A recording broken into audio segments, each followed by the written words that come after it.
नमस्कार, आप सभी का स्वागत है पीएमसी हिंदी चैनल के शो डॉक्टर से पूछो में और मैं हूं आपके साथ अंशिका।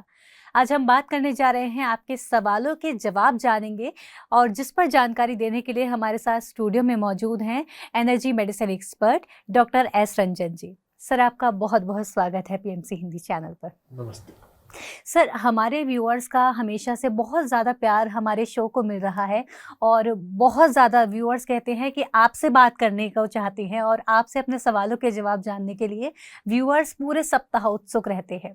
तो आज की जो सवाल जवाब श्रृंखला है, मैं इसको स्टार्ट करती हूँ और ज़्यादा डिले ना करते हुए। तो आज का पहला सवाल भेजा है हमें कालिदास जी ने। इनका कहना है कि इनके दोनों हाथों की 10 उंगलियों में जॉइंट्स में पेन रहता है। ये आपसे मार्गदर्शन चाहते हैं, तो उसका कैसे समाधान कर सकते हैं? जी। हाथों की 10 उंगलियों के जॉइंट्स में इनको दर्द हो रहा है, वैसा वो बता रहे हैं। अब ये दर्द पैर में नहीं है, लेकिन जॉइंट जो है वो इन जनरली हमारे लीवर के वीकनेस की वजह से होता है। अगर हमारा लीवर ठीक काम करे तो जॉइंट में पेन नहीं होगा, लेकिन चूंकि हाथ में ही रिस्ट्रिक्टेड है तो हम लीवर का वो पॉइंट जो हाथ में आता है TW3, हम उस पर मसाज करेंगे। एनर्जी मेडिसिन में हम 5 तरह की ऊर्जा बताते हैं। जो ची है वो 5 तरह की है। लीवर से उत्पन्न होने वाली ऊर्जा, हार्ट से उत्पन्न होने वाली ऊर्जा, स्प्लीन पैंक्रियास से उत्पन्न होने वाली ऊर्जा, लंग से उत्पन्न होने वाली ऊर्जा और किडनी से उत्पन्न होने वाली ऊर्जा। और ये ऊर्जा पूरे शरीर में घूमती है, अपना काम करती है। जॉइंट्स में सबसे अधिक लीवर की एनर्जी आती है। तो अगर हमारा लीवर ठीक काम करे तो हमें जॉइंट पेन नहीं होगा। लीवर अगर हमारा ठीक नहीं काम करे तो बॉडी के किसी भी जॉइंट में तकलीफ हो सकती है।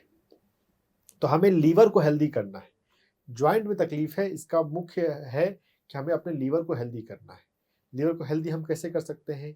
हम योगासन कर सकते हैं। जब योगासन में हम अपनी बॉडी का मूवमेंट करते हैं, बॉडी के डिफरेंट जॉइंट्स का, डिफरेंट आसन है तो उसमें हमारे डिफरेंट जॉइंट्स मूव करेंगे तो वो उससे लीवर हमारा हेल्दी रहता है। हम एक्यूप्रेशर में लीवर के एक्यूप्रेशर पॉइंट, लीवर का मुख्य एक्यूप्रेशर पॉइंट तो पैर में है, लेकिन चूंकि ये समस्या हाथ की है तो हम हाथ में जो लीवर का पॉइंट है TW3, हम उस पर काम करेंगे। ये TW3 एक्यूप्रेशर पॉइंट हमारी छोटी उंगली और उसके बाद की रिंग फिंगर, इन दोनों के बीच के इस फिंगर स्पेस में है। दोनों हाथ में हमें इस TW3 एक्यूप्रेशर पॉइंट का मसाज करना है। 2-2 मिनट के लिए दिन में 5 बार आपको ये मसाज करना है। TW3 एक्यूप्रेशर पॉइंट को 2 मिनट मसाज करने के बाद आप यहाँ पर ग्रीन कलर को आप TW3 एक्यूप्रेशर पॉइंट पर लगा सकते हैं।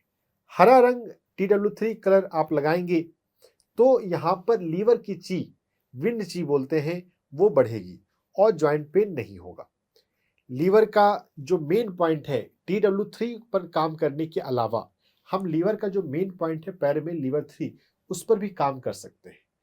लेकिन अगर बॉडी के हर एक जॉइंट में या ऊपर और नीचे दोनों जॉइंट में दर्द होता तब नीचे का पॉइंट अधिक महत्वपूर्ण हो जाता है, क्योंकि ये लीवर की चीज ज़्यादा डिस्टर्ब है। लीवर की चीज थोड़ी सी डिस्टर्ब है, इसलिए तकलीफ सिर्फ अभी हाथ में है तो हाथ का पॉइंट अधिक महत्वपूर्ण है।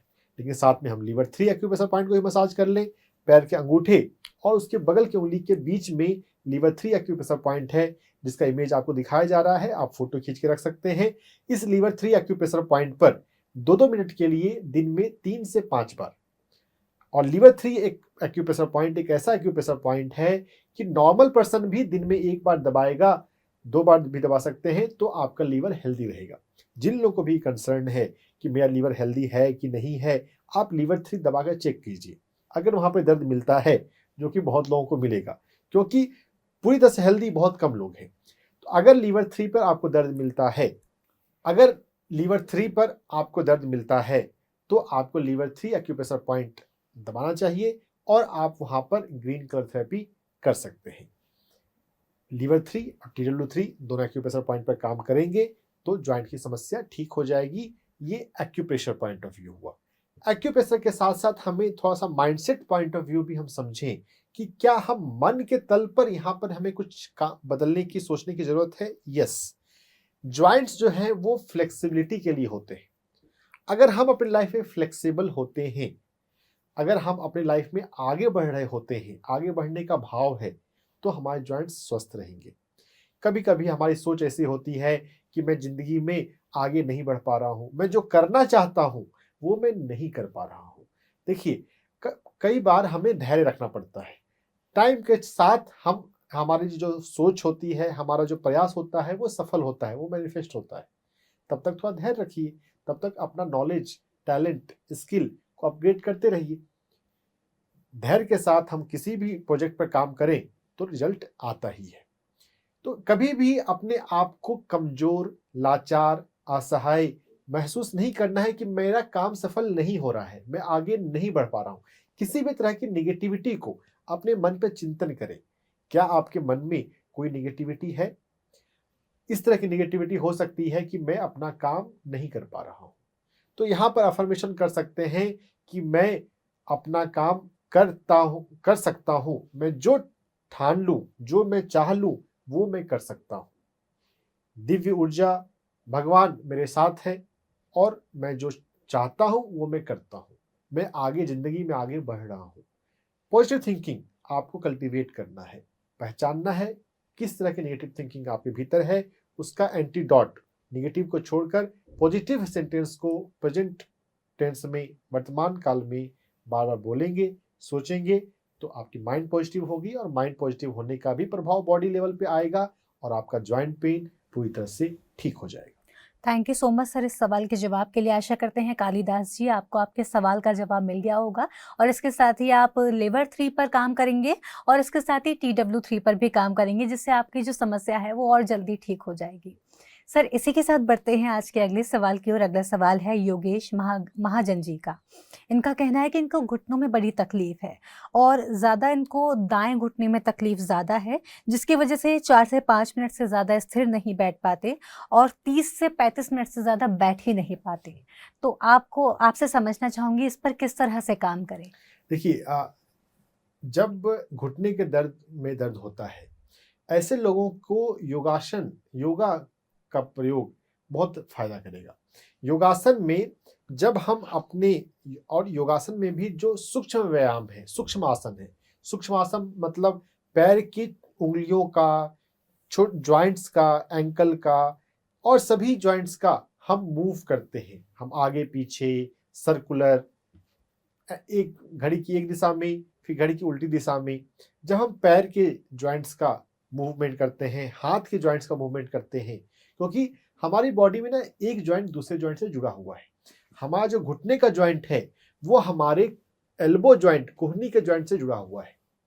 तो अगर हम एक जॉइंट का एक्सरसाइज करते हैं तो ये दूसरे जॉइंट को भी फायदा पहुंचाता है। तो योगा आपको करना चाहिए। थोड़ा सा वॉकिंग कर सकते हैं योगा के साथ साथ, नहीं तो योगा तो आप घर में भी, अपने घर में अपने कमरे में भी कर सकते हैं। और यहाँ पर एक्यूप्रेशर पॉइंट में मैं आपको 2 एक्यूप्रेशर पॉइंट बताता हूँ। पहला एक्यूप्रेशर पॉइंट है LV3, लीवर 3, जो कि अभी अभी हमने देखा था फिंगर जॉइंट्स के लिए। बॉडी में कोई भी जॉइंट्स का पेन हो, ये लीवर 3 एक्यूप्रेशर पॉइंट काम में आ सकता है। LV3 को मसाज करेंगे, यहाँ पर दर्द आपको जरूर मिलेगा। दर्द मिलता है जब तक रोज दबाते हुए, जब तक दर्द पूरी तरह से ठीक नहीं हो जाता तब तक आपको यहाँ पर रोज मसाज करना चाहिए। लीवर 3 के अलावा जो दूसरा एक्यूप्रेशर पॉइंट है वो हमारे हाथ में है, एल्बो पर, LU5, लंग 5। ये LU5 आप अगर सिमेट्री वाइज देखेंगे तो ये हमारे घुटने से मैच कर रहा है। तो LU5 एक्यूप्रेशर पॉइंट को भी हम मसाज करेंगे आगे और पीछे या ऊपर नीचे। जब LU5 एक्यूप्रेशर पॉइंट को हम मसाज करते हैं तो ये घुटने के रीजन में एनर्जी फ्लो को बढ़ाता है। दोनों पॉइंट को मसाज करते हुए आप जीवन में सकारात्मक सोच रखें, मैं जिंदगी में आगे बढ़ रहा हूं। घुटना फ्लेक्सिबिलिटी के साथ साथ आगे बढ़ने को दर्शाता है। अगर हमारा ये भाव है कि मैं आगे नहीं बढ़ रहा हूं, नहीं बढ़ पा रहा हूं, तो ये घुटना का तकलीफ बनता है। हर एक व्यक्ति अलग अलग गति से आगे बढ़ते ही है, कोई भी व्यक्ति स्टैटिक नहीं है। आप जीवन जी रहे हैं, अनुभव ले रहे हैं, तो आपकी आत्मा ग्रो कर रही है। हम हमेशा आगे ही बढ़ते हैं, कभी कहीं ठहराव है नहीं। अगर ठहराव होगा तो फिर ऊपर से बुलावा आ जाएगा, यानी कि मृत्यु की घड़ी आ जाएगी। आप जीवन जी रहे हैं तो आप आगे बढ़ रहे हैं। हाँ, हम अपने मन में ऐसा ना सोचें कि अब तो कुछ मैं कर नहीं पा रहा हूँ, कुछ मैं कर नहीं सकता हूँ। यह सोच एक नकारात्मक सोच है। मैं आगे बढ़ रहा हूँ, मैं आगे बढ़ सकता हूँ, ऐसा सोचना है। पॉजिटिव थिंकिंग, अफर्मेशन के कंसेप्ट को समझना है और उसका प्रयोग करना है। पॉजिटिव सोच एक्यूप्रेशर से अधिक इफेक्टिव होती है अगर हम उसे समझकर रेगुलर करें तो। वैसे एक्यूप्रेशर करने से भी रिजल्ट मिलते हैं। ध्यान का प्रयोग, एक्यूप्रेशर का प्रयोग, अफर्मेशन का प्रयोग आप करें, आपका घुटना ठीक हो जाएगा। Thank you so much sir इस सवाल के भी जवाब के लिए। आशा करते हैं योगेश जी आपको आपके सवाल का जवाब मिल गया होगा। इसी के साथ ही आप अपने जीवन में योगा को लागू करेंगे, वॉकिंग आप अपने लाइफ में लेकर आएंगे, जिससे कि आप थोड़ा सा आपके जो घुटनों का मूवमेंट है वो थोड़ा ज़्यादा हो और वहाँ पर फ्लेक्सिबिलिटी बने और ब्लड का जो सर्कुलेशन होता है वो बढ़े, जिससे कि आपकी जो दर्द की समस्या है, कई बार ऐसा होता है कि मांसपेशियों में रक्त का जो चलन होता है, रक्त जो नहीं आ रहा जा रहा होता है, तभी भी दर्द होने लगता है। तो आप जब इन सब चीज़ों को अपने जीवन में उतारेंगे तो आशा है कि आप बहुत जल्दी ठीक हो जाएँगे। योगेश जी इसके साथ ही आप अपने ये जो एक्यूप्रेशर पॉइंट्स सर ने बताए हैं LV3 और LV5 इस पर भी काम करें। आशा है जल्द ही आप पूर्णतः स्वस्थ हो जाएँगे। इसके साथ ही सर बढ़ते हैं अब अगले सवाल की ओर। अगला सवाल है प्रतीक जी का झारखंड से, जिन्होंने अपने पापा के लिए सवाल भेजा है। इनके पिताजी को करीब 15 साल से गठिया की समस्या है और अब उनके जो घुटनों में और ज़्यादा प्रॉब्लम होने लगी है, जिसकी वजह से बैंड नहीं होते हैं और उनको लंगड़ा कर चलने की समस्या अब सामने आती है। और ये जो प्रॉब्लम उनको हो रही है लंगड़ा के चलने की, 3 साल से उनको ज़्यादा हो रही है। उनके पिताजी की उम्र 60 वर्ष के आसपास है और बॉडी के जॉइंट्स में इन्होंने पूरा स्पष्ट नहीं लिखा है कि बॉडी के कौन से जॉइंट में पेन हो रहा है, लेकिन हाँ, इससे पहले जैसे कि इन्होंने जिक्र किया कि पैरों में चलने में प्रॉब्लम हो रही है, लंगड़ा कर चल रहे हैं, तो इससे अंदाज़ा लगाया जा सकता है कि इनके घुटनों में प्रॉब्लम है और उनका वजन भी 40 किलो का ही है। तो ये आपसे जानना चाहेंगे कि ये कैसे इसका क्योर कर सकें? देखिए प्रतीक जी, आप हमें सवाल डिटेल में लिख के भेजा करें। बॉडी के जॉइंट्स, कौन से जॉइंट में पेन हो रहा है, अगर आप अगर आपका लिखना लंबा हो जाए तो उससे कोई दिक्कत नहीं है, लेकिन आपका पूरा डिटेल आना चाहिए। खैर, आपने घुटने की तकलीफ तो जरूर बताई है।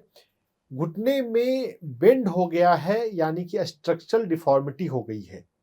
जब स्ट्रक्चरल डिफॉर्मिटी हो जाती है तो आपको मेहनत अधिक करना पड़ता है और यहाँ पर योगा का रोल बढ़ जाता है। एक्यूप्रेशर से ज़्यादा यहाँ पर योगा काम आएगा।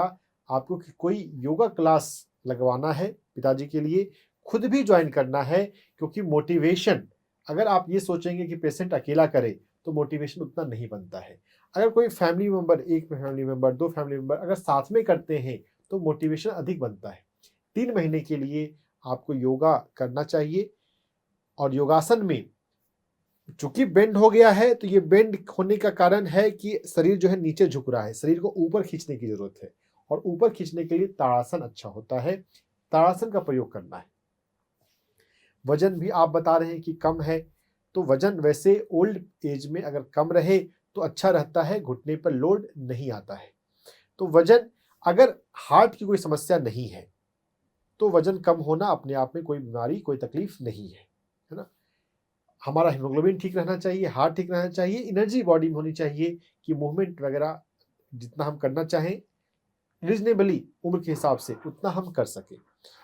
तो यहाँ पर योग की जरूरत है, योग अभ्यास की, आसनों प्राणायाम की जरूरत है, उनको कंपनी दें। और एक्यूप्रेशर भी हम काम करेंगे, लेकिन यहाँ पर एक्यूप्रेशर पे आप ओवर रिलाई ना करें। हमें समझने की जरूरत है एक्यूट में, क्रोनिक में किसमें किसका कितना महत्व होता है ना। स्ट्रक्चरल डिफॉर्मिटी हो गई है तो एक्यूप्रेशर टाइम लेगा, लेकिन एक्यूप्रेशर से भी हम बहुत कुछ कर सकते हैं। सुजोक की मैं यहाँ पे आपको बात बताऊंगा। सुजोक में हमारी मिडिल फिंगर और हमारी रिंग फिंगर, इसका जो पहला जॉइंट होता है पाम की तरफ से, वो हमारा नी जॉइंट के लिए होता है। इस नी जॉइंट पे आपको दोनों हाथ में ग्रीन कलर लगाना है, ग्रीन कलर या रेड कलर।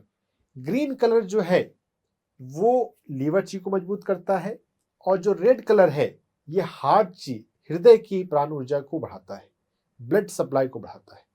तो हम ग्रीन कलर का ज़्यादा प्रयोग करते हैं, रेड कलर का भी कर सकते हैं। आप अल्टरनेट भी कर सकते हैं कि आप 3 दिन ग्रीन कलर कर ले, फिर 1 दिन रेड कलर कर ले। तो इस ग्रीन कलर को आपको अपने इस ज्वाइंट पे चारों तरफ से पूरा आपको कलर कर देना है। कौन से फिंगर में? Middle finger and ring finger, दोनों हाथों में। इस ज्वाइंट को आपने जब कलर कर दिया है चारों तरफ से, मैं थोड़ा सा आपको करके बता रहा हूं, आपको चारों तरफ से करना है। ग्रीन कलर से कलर करने के बाद आप मेथी का दाना आप लेंगे, मेथी के दाने जो हेल्दी हो और रिलेटिवली बड़े साइज के हो। सुजोक की सीड थेरेपी में जब हम हथेलियों पर काम कर रहे हैं तो ये सुजोक है। सुजोक की सीड थेरेपी में जो सीड लेते हैं, मेथी, यहाँ पर मेथी का प्रयोग हो रहा है, कभी कहीं पे चने का होता है, कहीं गेहूं का होता है, कई तरह के सीड हम प्रयोग कर सकते हैं। वो सीड बड़े और हेल्दी होने चाहिए। जितना बड़े आप रिलेटिवली कहीं से आप ला रहे हैं तो बड़े दाने हैं तो वो ज़्यादा उसमें ऊर्जा होती है। तो मेथी का स्ट्रिप आप मेथी को एक लाइन में बिछाएंगे और टेप से लगाकर इसको चारों तरफ से चिपका लेंगे और ये आपको 3 महीने करना पड़ेगा। देखिए, चूंकि स्ट्रक्चरल डिफॉर्मिटी हो गई है तो आप सोचेंगे कि 1 हफ्ते कर लें, 2 हफ्ते कर लें, फायदा हो रहा है, फायदा नहीं हो रहा है तो बंद कर दें। क्रोनिक प्रॉब्लम में धैर्य अधिक रहना पड़ता है। 15 साल की समस्या हो गई है तो धैर्य तो 3 महीने का धैर्य तो आपको प्रॉपर फायदा मिले या ना मिले, वैसे फायदा मिलेगा ही, बहुत संभावना है, लेकिन फायदा ना मिले या कम मिले तो भी बंद नहीं करना है। 3 महीने तक लगातार आपको करना है, धैर्य अधिक रखना पड़ता है। इस जॉइंट पे आप ग्रीन कलर का लगाकर मेथी का दाना लगाएंगे। मेथी का दाना जो है 10 घंटे 12 घंटे या ज़्यादा भी रखा जा सकता है। एक मेथी का दाना एक ही दिन यूज करना है, नेक्स्ट डे आप फ्रेश सीड यूज करेंगे। पुराना मेथी का दाना की एनर्जी बॉडी में एब्जॉर्व हो गई, उसे डिस्कार्ड कर देना होता है। और जो अभी हमने लीवर 3 एक्यूप्रेशर पॉइंट बताया, L5 एक्यूप्रेशर पॉइंट बताया, वो आप भी कर सकते हैं, खासकर अगर वहां पर दर्द मिलता है तो। अगर दर्द नहीं मिलता है तो उतना जरूरी नहीं है, फिर दिन में आप 2 बार करेंगे। दर्द मिलता है तो दिन में 3 से 5 बार मसाज करना है। इन सभी का प्रयोग करेंगे, आपको फायदा होगा। Thank you so much sir इस सवाल के भी जवाब के लिए, और इतनी जो आपने सुजोग का भी तरीका बताया कि हम कैसे मेथी के दाने को इस्तेमाल करके कैसे, है तो ये मतलब स्पाइसेस ही, तो उनमें भी कितनी एनर्जी होती है, जी। उनसे हम अपने आप को कैसे हील कर सकते हैं। बिल्कुल। आशा करते हैं प्रतीक जी आपको आपके सवाल का जवाब मिल गया होगा, और अब आप अपने पिताजी का योगा में और ताड़ासन में ज़रूर सहायता करेंगे, जिससे कि वो और भी जल्दी और भी ज़्यादा स्वस्थ हो जाए। इसी के साथ बढ़ते हैं अगले सवाल की ओर। अगला सवाल है अंजू जी का। इनकी 23 साल की बेटी है, जिनको चपकी जैसी प्रॉब्लम हो रही है, जिसको हम आमतौर पर पित्त भी बोलते हैं। पित्त की प्रॉब्लम इनको हो रही है कुछ दिनों से, और उसमें इचिंग की भी प्रॉब्लम हो रही है। तो उसके बारे में सर मैं आपसे पहले ये समझना चाहूंगी, ये जो पित्त है या छपकी है, ये कैसे होती है और क्यों होती है? देखिए, यहाँ पर 2-3 पहलू है जी। स्किन की समस्या जो है वो एक क्रोनिक कंडीशन है। स्किन की कोई भी समस्या है तो ये भले आपको 2 हफ्ते से हो रही हो, 1 महीने से हो रही हो, ये कई सालों की समस्या है। बॉडी लेवल पे ये टॉक्सिन की समस्या है कि आपके शरीर में गंदगी है, आपको डिटॉक्स की जरूरत है, और पित्त है यानी कि गर्मी है, तो बॉडी को साफ करने की जरूरत है, डिटॉक्स करने की जरूरत है। और स्किन का कंडीशन हमारे माइंड से भी जुड़ा है कि हम परेशान ज़्यादा होते हैं, हमारे जीवन में रिलैक्सेशन का, ठहराव का, स्थिरता का अभाव है। माइंड पर काम करने के लिए योग निद्रा का हमें अभ्यास करना है। 1 महीने के लिए हर रोज दिन में 1 बार योग निद्रा में सुनना है। लेटकर सुनना बेहतर है, बैठ के भी सुना जा सकता है। बिहार के स्वामी निरंजन आनंद सरस्वती की आवाज़ में योग निद्रा और मेरी आवाज़ में योग निद्रा यूट्यूब पे अवेलेबल है। वैसे बहुत सारे योग गुरुओं ने योग निद्रा बनाया हुआ है। योग निद्रा के प्रयोग से हमारा मन शांत होगा। सर तो योग निद्रा करना कैसे है, जो व्यूअर हमसे अभी जुड़ रहे हैं? हाँ, मेरी आवाज़ में योग निद्रा अवेलेबल है। उस योग निद्रा को यूट्यूब पे जाकर मेरा नाम और योग निद्रा टाइप करेंगे, 18 मिनट का हिंदी भाषा में योग निद्रा आ जाएगा। उसको लेट कर सुनना है। गाइडेड इंस्ट्रक्शन आते हैं बॉडी को एक एक पार्ट को फील करने के और रिलैक्स करने के, तो योग निद्रा बहुत आसानी से हो जाता है। योग निद्रा जो है वो हमारे मन को शांत करेगा। जब मन को शांत करेगा तो आपके शरीर में जो पित्त की आ रहा है, चकते बन रहे हैं, ये एक तरह का इरिटेशन है। हम अपनी लाइफ से, अपनी इन्वायरमेंट से किसी तल पर, किसी आयाम में कंफर्टेबल नहीं है। ये कंफर्टेबिलिटी को समझना है, एक्सेप्टेबिलिटी को बढ़ाना है। हम थोड़ा ढलना सीखें, थोड़ा स्वीकार करना सीखें, और वो तब होगा जब हम प्रॉपर रिलैक्स करेंगे। अगर हम रिलैक्स नहीं है हमारा मन, तो फिर हम इरिटेट जल्दी होते हैं, स्वीकार नहीं करते हैं, परेशान हो जाते हैं। तो मन के लेवल पे रिलैक्स होना सीखना है, और बॉडी के लेवल पे डिटॉक्स की ज़रूरत है। स्किन के हर एक कंडीशन में डिटॉक्स बहुत ज़रूरी है। वैसे बहुत सारे हेल्थ कंडीशन है जिसमें डिटॉक्स की ज़रूरत पड़ती है। स्किन के कंडीशन में तो डिटॉक्स कंपलसरी है। डिटॉक्स करने के लिए आपको कम खाना चाहिए, भूख से ज़्यादा बिल्कुल नहीं खाना चाहिए, उपवास करना चाहिए। महीने में एक बार उपवास कीजिए, हफ्ते में एक बार उपवास कीजिए, आपकी चॉइस है, लेकिन उपवास शुरू तो करें, उपवास करें। कंप्लीट उपवास के अलावा इंटरमिटेंट फास्टिंग का उपवास पे हमारा 1 घंटे का एपिसोड आपको यूट्यूब पर मिल जाएगा। कंप्लीट उपवास के अलावा आप इंटरमिटेंट फास्टिंग भी कर सकते हैं, जिसमें हम 15 से 16 घंटे का फास्ट करते हैं। फास्ट करने से बॉडी हमारा क्लीनिंग पर काम करता है। तो स्किन में ईचिंग की समस्या, जो टॉक्सिन जमा है और टॉक्सिन से ईचिंग हो रही है, वो टॉक्सिन रिलीज होगा। नेचुरोपैथी में इनिमा का प्रयोग डिटॉक्स के लिए किया जाता है। आप इनिमा सीख सकते हैं, कर सकते हैं, उससे भी बॉडी डिटॉक्स होता है। भोजन में हम सात्विक भोजन और शाकाहारी और सादा भोजन, ताज़ा भोजन पर हमें फोकस करना है। हमें जंक फूड, प्रोसेस्ड फूड बिल्कुल नहीं लेना है। इस उम्र में जो कि बहुत लोगों को इंटरेस्ट होता है, अच्छा लगता है खाना, लेकिन हेल्थ के लिए तो ये आपके लिए अच्छा बिल्कुल नहीं है। वैसे भी प्रोसेस्ड फूड, जंक फूड नहीं लेना चाहिए, लेकिन जिनको समस्या हो गई है उनके लिए तो ये बहुत ज़्यादा ज़रूरी है कि आप कोई भी प्रोसेस्ड फूड होता है जिसको ज़्यादा देर मशीन से गुजार कर, कई बार गर्म करके, पैकेट में बंद करके बेचा जाता है या तैयार किया जाता है। जो घर के फूड हैं वो प्रोसेस्ड फूड नहीं होते। जिसको कई बार आग पे चढ़ाना पड़े वो प्रोसेस्ड फूड हो जाता है। जिसको मशीन में हम बनाते हैं, ब्रेड है, पिज्ज़ा है, बर्गर है, कोई भी आइटम प्लास्टिक बंद होने वाली, वो प्रोसेस्ड फूड है। उससे हमें बचने की ज़रूरत है। सादा भोजन हो, शाकाहारी भोजन हो तो डिटॉक्स होगा। फूड पर डिटॉक्स करेंगे।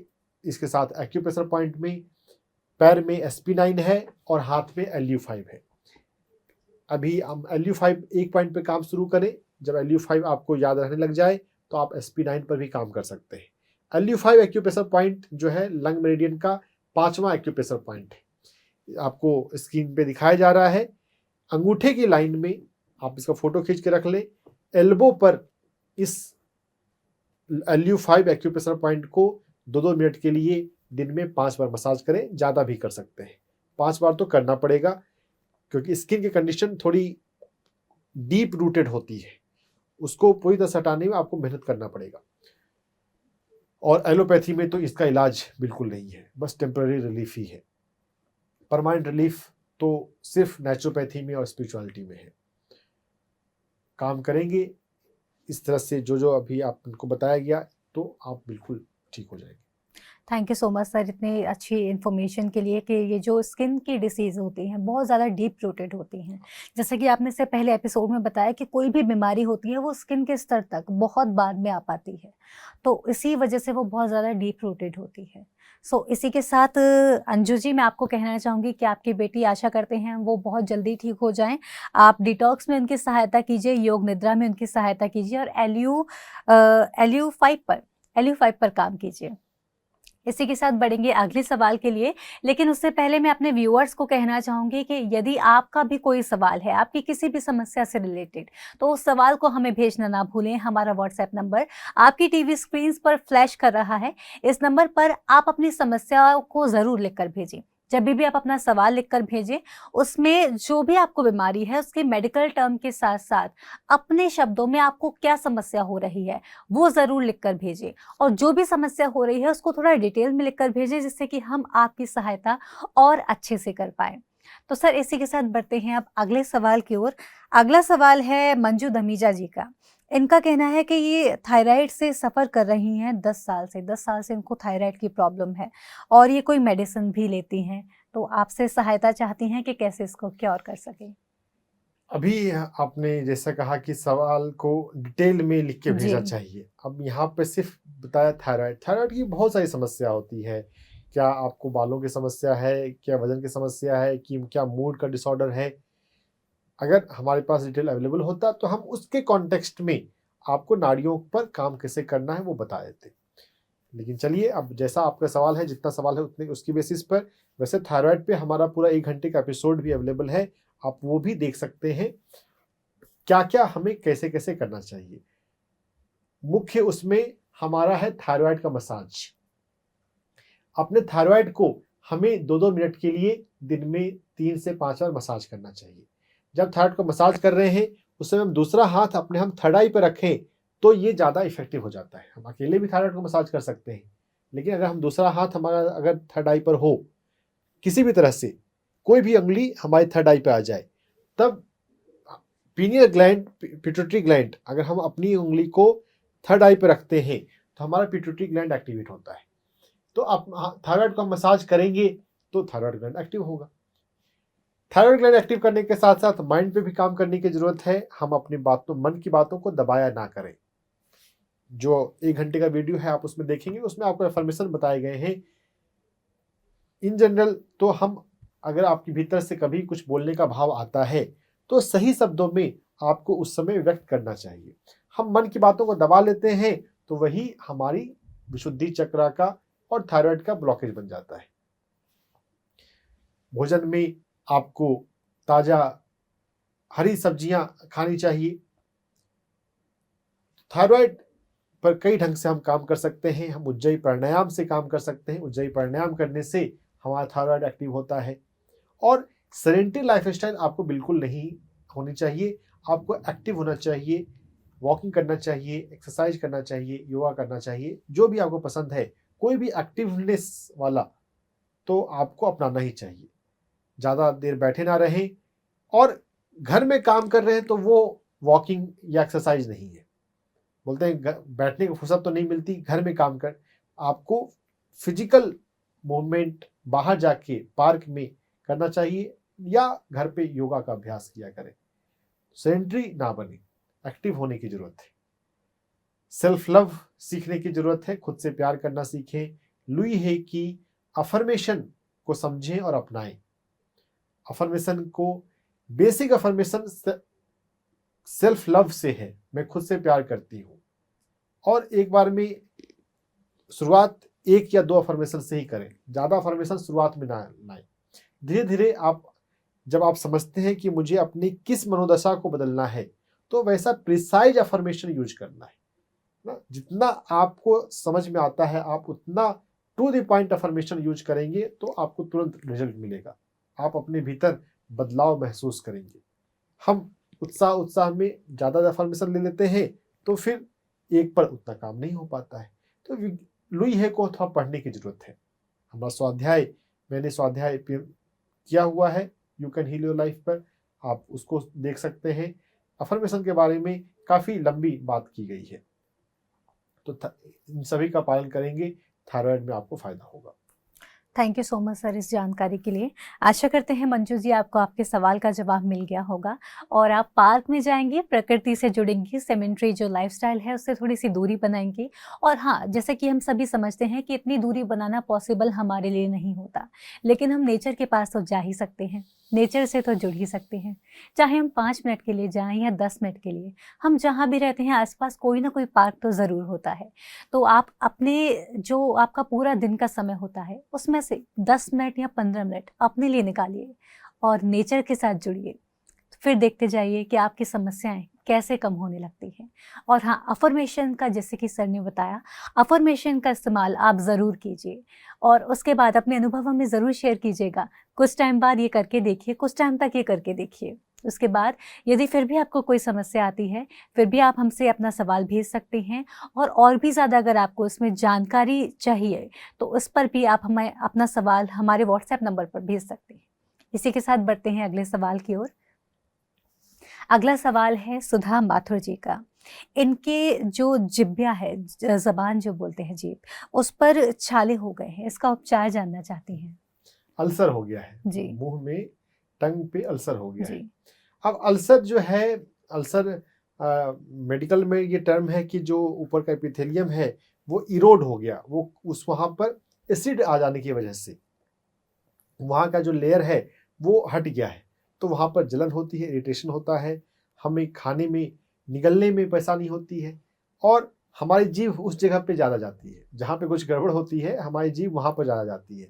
तो यहाँ पे माउथ अल्सर में हमें समझना है कि हमारे जो भोजन का जो रूटीन है वो डिस्टर्ब होने से, एसिडिटी बढ़ जाने से ये बेसिकली होता है।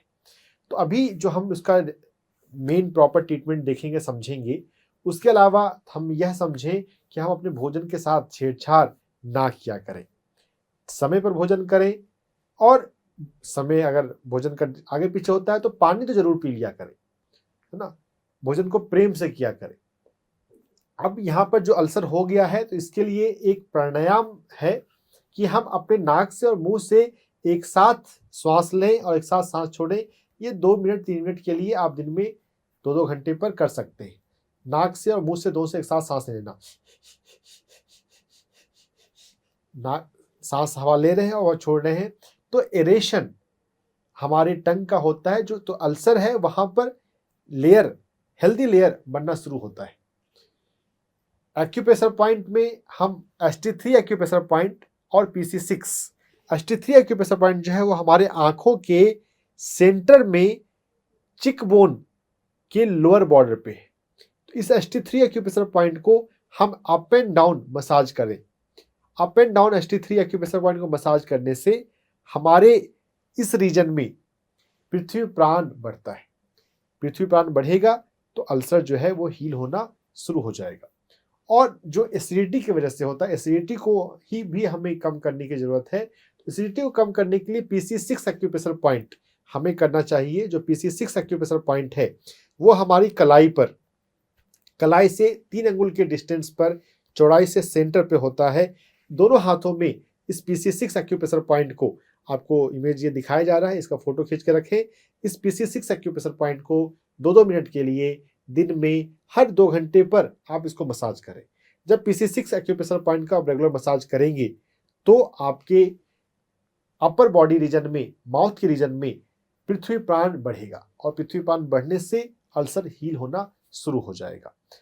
आप इसमें रिलैक्सेशन का भी अफर्मेशन जोड़ सकते हैं। मैं शांत रहता हूँ, मैं खुश रहती हूँ, मैं लाइफ को एंजॉय करती हूँ। सर, जैसा कि आपने बताया कि ये PC6 पर काम करेंगे तो अल्सर जो है वो हील होने लगेंगे। PC6 से एसिडिटी कम होगी जी। और एसिडिटी कारण है जो इससे कारण अल्सर हो गए हैं। एसिडिटी जी। कम होगी तो अल्सर हील होगा।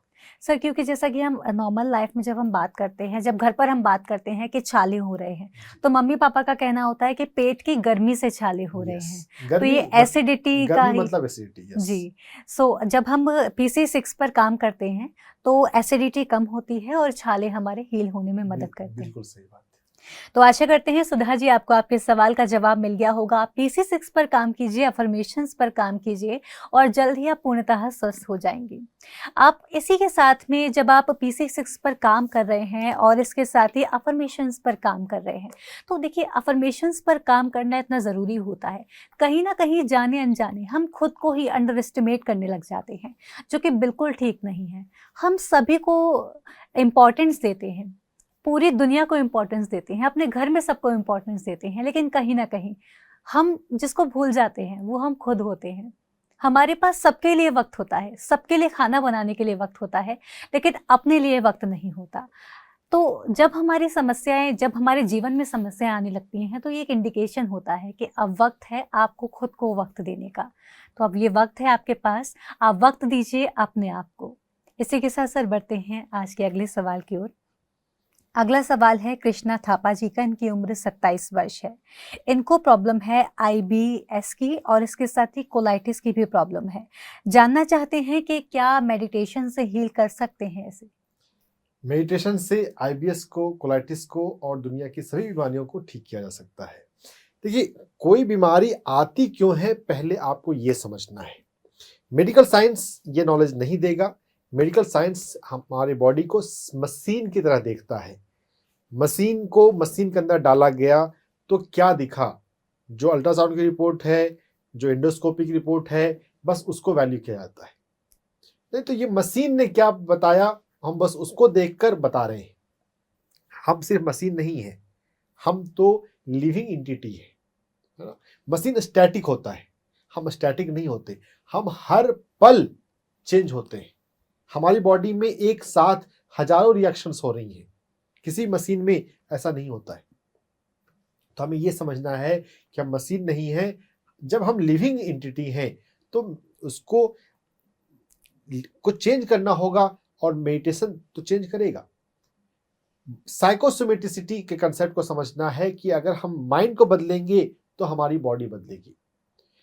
तो यहां पर कारण क्या है, IBS में या कोलाइटिस में या इनफैक्ट पेट की किसी भी समस्या में कारण क्या है, यह मानना, यह समझना कि मेरी जिंदगी ठीक नहीं चल रही है। हम किसी किसी बातों से इरिटेट होते हैं, परेशान होते हैं। हमारा टॉलरेंस लेवल बहुत कम है। हम तुरंत किसी बात से नाराज हो जाते हैं, तुरंत किसी बात सिचुएशन में घबरा जाते हैं। अपनी कैपेसिटी को, टॉलरेंस कैपेसिटी को, पेशेंस को, एक्सेप्टेंस को बढ़ाएं और मेडिटेशन आपको उसमें हेल्प करेगा। जब हम ध्यान को अपनाते हैं तो हमारा स्वीकार भाव बढ़ता है, हमारा धैर्य भाव बढ़ता है।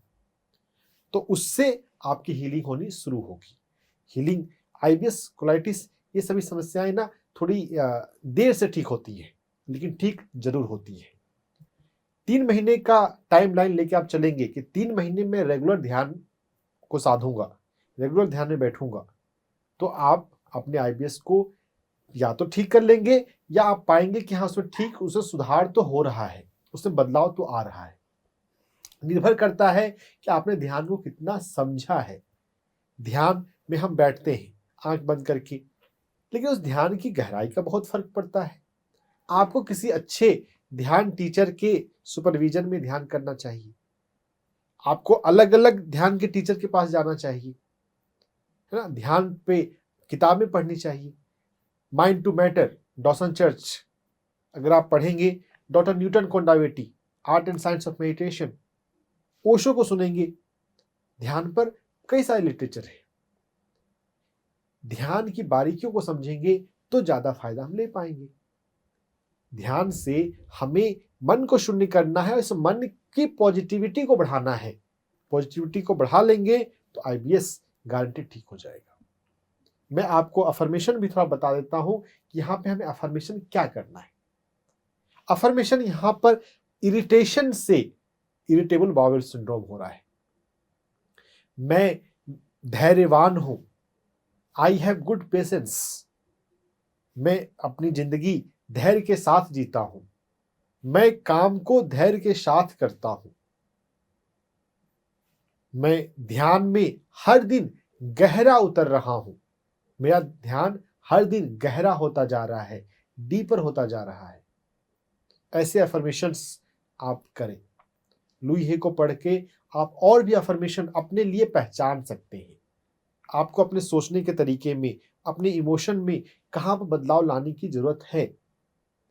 अपने किसी क्लोज फ्रेंड से आप बात कर सकते हैं। अगर आपको खुद से डिसाइड करना मुश्किल हो कि मेरे भीतर क्या निगेटिविटी है, वैसे बहुत लोगों को पता होता है क्या मेरे भीतर, मेरे माइंड में ये कमी है, मुझे ऐसे इस लेवल पे इम्प्रूव करना है।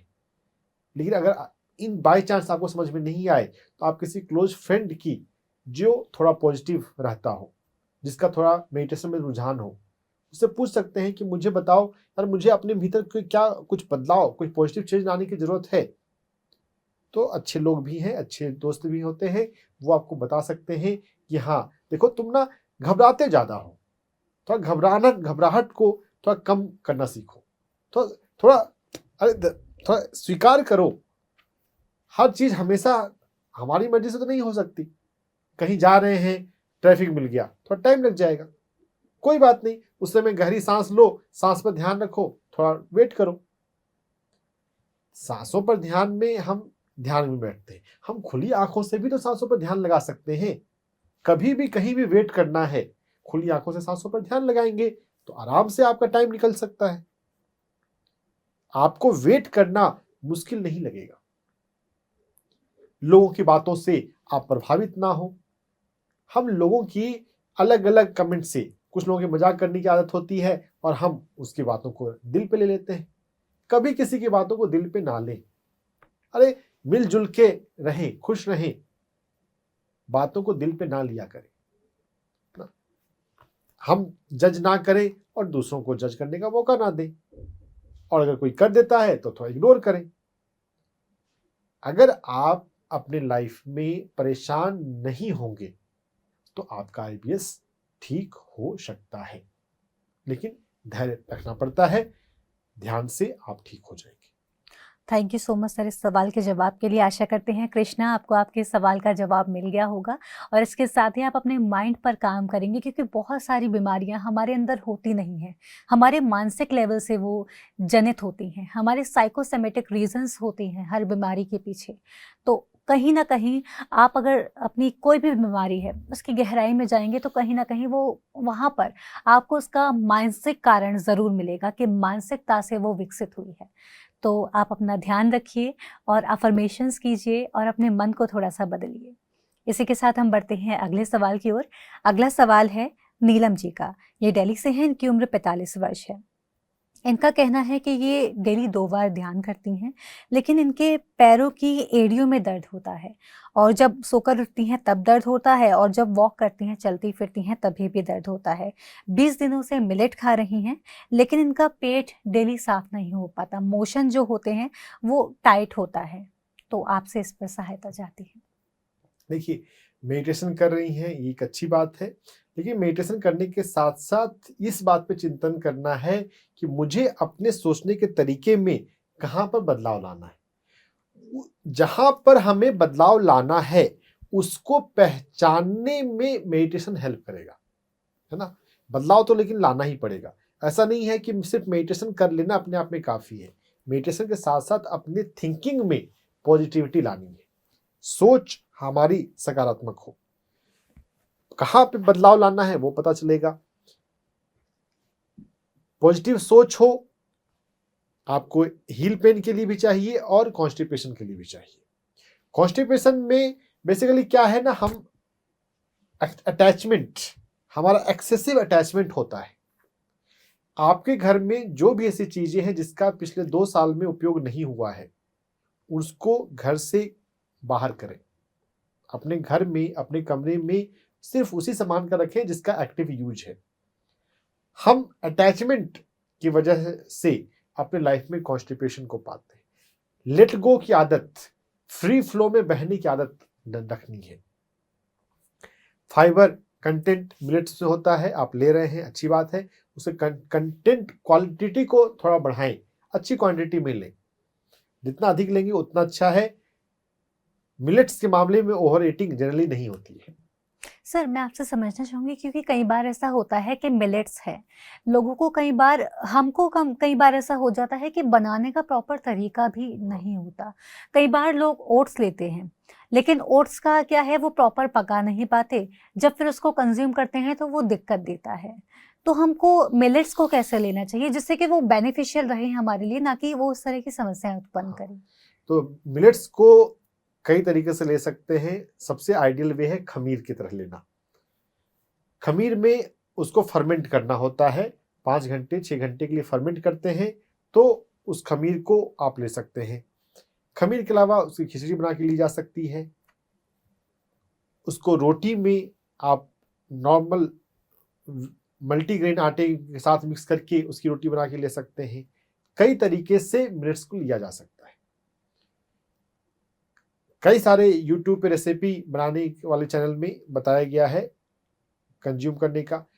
और डॉक्टर खादर वली लाइफ स्टाइल फेसबुक पे ग्रुप भी है। अगर आपको मिलेट से रिलेटेड कोई भी क्वेश्चन हो तो उस फेसबुक ग्रुप में आप पोस्ट करते हैं, और जो पुराने यूजर्स हैं जो मिलेट्स को जिन्होंने अपनी पूरी ज़िंदगी में पूरी तरह से शामिल किया हुआ है, आपको जवाब तुरंत मिल जाता है।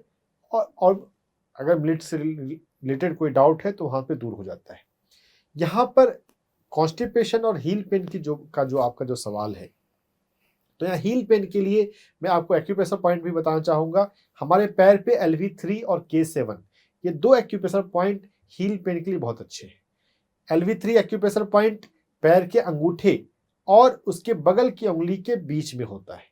LV3 एक्यूप्रेशर पॉइंट पर का मसाज आपको करना है। LV3 एक्यूप्रेशर पॉइंट मसाज करेंगे आपको दर्द मिलेगा। इस LV3 एक्यूप्रेशर पॉइंट को 2-2 मिनट के लिए दिन में 3 से 5 बार दबाएं। सुबह जगते ही दबाएं, क्योंकि हील पेन बहुत बार सुबह जगने मॉर्निंग टाइम में होता है। जो तकलीफ मॉर्निंग में होती है वो तकलीफ लीवर से जब बहुत हद तक जुड़ी होती है। तो इस LV3 एक्यूप्रेशर पॉइंट को मसाज करते हुए आप अफर्मेशन कर सकते हैं कि मैं अपने लाइफ में फ्लेक्सिबल हूँ, जो मैं करना चाहती हूँ वो मैं कर सकती हूँ, मैं जिंदगी में आगे बढ़ रही हूँ।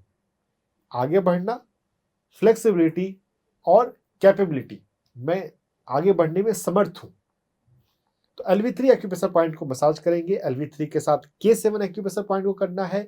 K7 एक्यूप्रेशर पॉइंट जो है वो हमारे पैर के एंकल के पीछे से और उससे 2 अंगुल ऊपर की तरफ होता है। एंकल के पीछे आप दबाना शुरू करें और दबाते हुए धीरे धीरे ऊपर जाएं।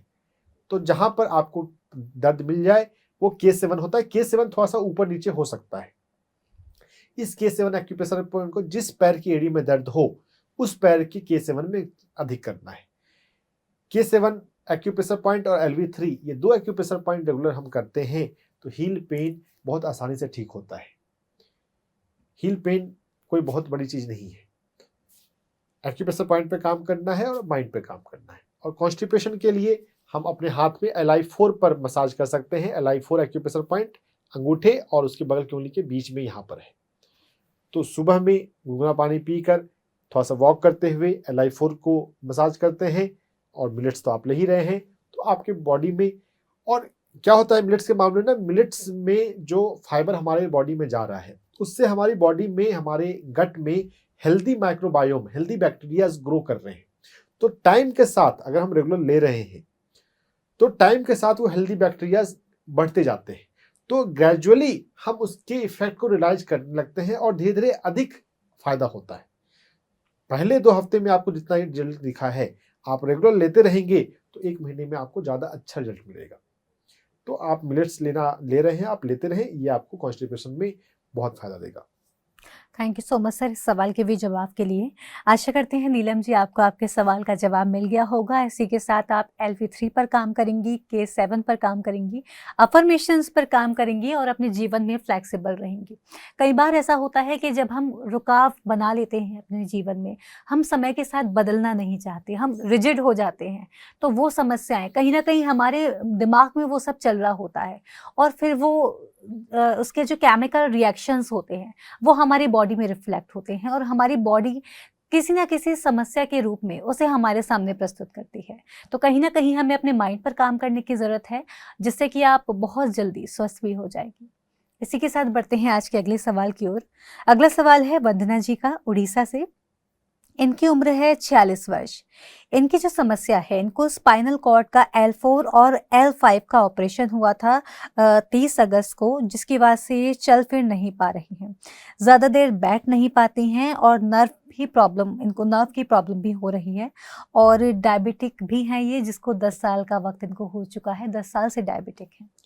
तो यहाँ पर इनकी असली समस्या जो है वो डायबिटीज।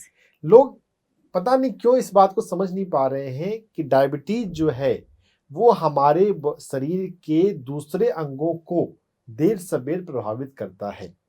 डायबिटीज रहते हुए आपको अगर कोई भी समस्या हुई है, उस समस्या पे काम करने से पहले आपको डायबिटीज पे काम करना है। ऐसा ही बीपी, हाइपरटेंशन में भी है। अगर आपका बीपी ज़्यादा रहता है और बीपी ज़्यादा रहते हुए कोई दूसरी समस्या शुरू हुई तो आपको पहले बीपी को कंट्रोल करना है। बीपी कंट्रोल नहीं होगा, डायबिटीज है, डायबिटीज कंट्रोल नहीं होगा, तो बाकी चीजों पे आप जो भी काम करेंगे वो इफेक्टिव नहीं होने वाला है, क्योंकि बॉडी सिस्टम अंदर से हिला हुआ है, डिस्टर्ब्ड है। और डायबिटीज हील होने का या बीपी को हील होने का, अगर मेडिसिन खाकर आपने इसको जबरदस्ती कम किया हुआ है तो वो कंट्रोल नहीं है। डायबिटीज को 3 महीने में ठीक किया जा सकता है, इरेस्पेक्टिव ऑफ द फैक्ट कि वो 10 साल से है। आप भूल जाएं कि वो 10 साल से है, कितने साल से है इससे कोई फर्क नहीं पड़ता। किसी कमरे में 20 साल से अंधेरा है, क्या हम वहां पर अगर लाइट ले जाएंगे तो 20 साल का अंधेरा बोलेगा मुझे 20 साल है तो मैं 20 साल में जल्दी नहीं जाऊंगा। 3 महीने में डायबिटीज ठीक हो सकती है। डायबिटीज पे हमारा 1 घंटे का वीडियो है, आप उसको देखिएगा, कीजिएगा। डायबिटीज हील होना मुश्किल बात नहीं है। जब आपका डायबिटीज बिना गोली कंट्रोल में आता है, डायबिटीज जब कंट्रोल में आ रहा हो, तब आप बाकी पर काम करेंगे और तब उसका रिजल्ट मिलेगा।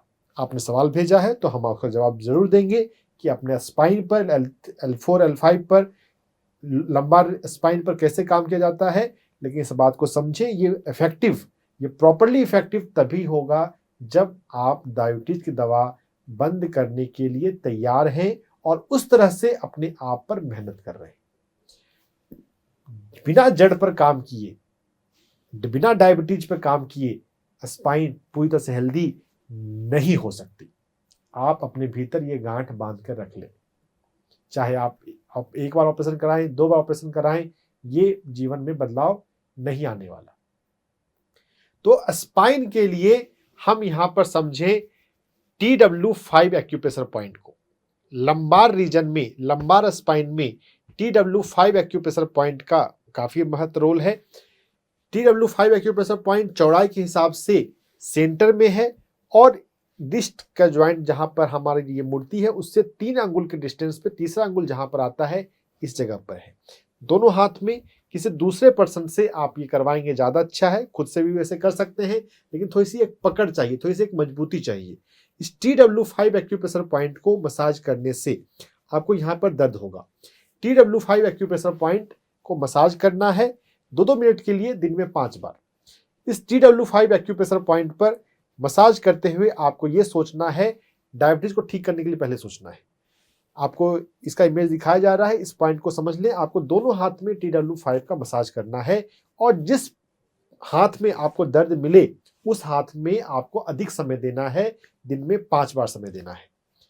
TW5 एक्यूप्रेशर पॉइंट दबाते हुए अब पहले तो डायबिटीज को दूर करने वाला अफर्मेशन करना है कि मैं अपनी लाइफ को इंजॉय करती हूं। डायबिटीज का एक कारण है लाइफ को एंजॉय नहीं करना। बस जिंदगी को हम काट रहे हैं, जिंदगी को जी नहीं रहे हैं, जिंदगी में ध्यान को नहीं अपना रहे हैं। हम कौन हैं, हम क्या हैं, ये जिंदगी क्यों है, उसके लिए हमारा फोकस नहीं है। सिर्फ खाने पीने सोने से जिंदगी नहीं चलने वाली। लाइफ को थोड़ा एंजॉय करना सीखें, थोड़ा ध्यान करना सीखें।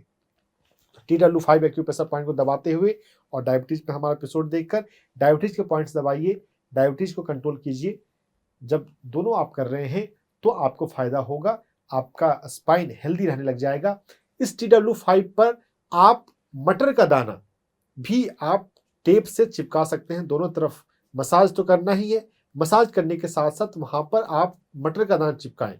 जो TW5 एक्यूप्रेशर पॉइंट पे मटर का दाना चिपकाएंगे तो आपको ये वहां पर एनर्जी बढ़ेगी।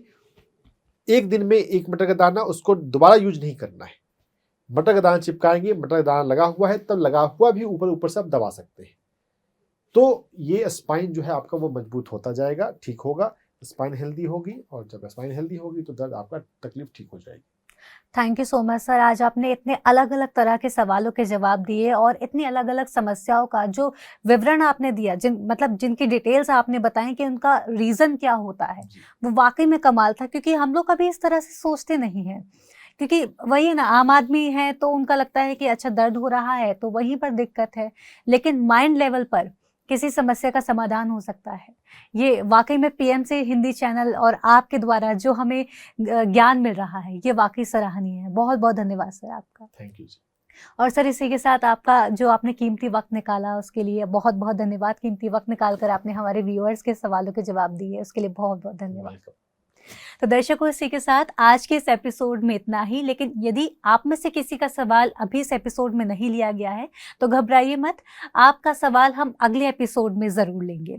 और दर्शकों, इसी के साथ ही यदि आप भी, जो व्यूअर्स हमें और भी देख रहे हैं, अगर उनका भी कोई सवाल है तो वो सवाल आप हमें भेज सकते हैं। सवाल के जवाब आपको मिलेंगे डॉक्टर से पूछो के Q&A सेशन में, यानी कि हर शुक्रवार को। और जब भी आप अपना सवाल लिखकर भेजें उसमें अपना नाम, अपनी उम्र लिखकर भेजना ज़रूरी है। और इसके साथ ही आपको जो भी बीमारी है उसके मेडिकल टर्म के साथ अपने शब्दों में ये भी लिखकर भेजें कि उसमें आपको क्या तकलीफ हो रही है। जैसे कि अगर आपको डायबिटीज़ है तो क्या आपको पैरों में दर्द हो रहा है, या चलने में थकावट हो रही है, या बाल झड़ रहे हैं, तो उस समस्या को थोड़ा सा डिटेल करके भेजिए, जिससे कि हमें भी थोड़ी सी आसानी हो आपके सवालों को हल करने में। क्योंकि हमारा ये कर्तव्य है कि हम पूरे विश्व में नो डॉक्टर नो मेडिसिन पर बात करें और हर बीमारी का इलाज संभव है स्पिरिचुअलिटी में। तो यदि आपको कभी कहा जाता है कि मेडिसिन में कोई भी बीमारी यदि आपको बोली जाती है कि इसका इलाज संभव नहीं है, तो एक बार स्पिरिचुअलिटी में देखिए, एक बार ध्यान में आकर देखिए, हर बीमारी का इलाज संभव है। इसी के साथ मैं लेती हूँ आपसे आज्ञा, फिर होगी आपसे मुलाकात डॉक्टर से पूछो के अगले एपिसोड में। तब तक के लिए आप देखते रहिए PMC हिंदी चैनल। नमस्कार।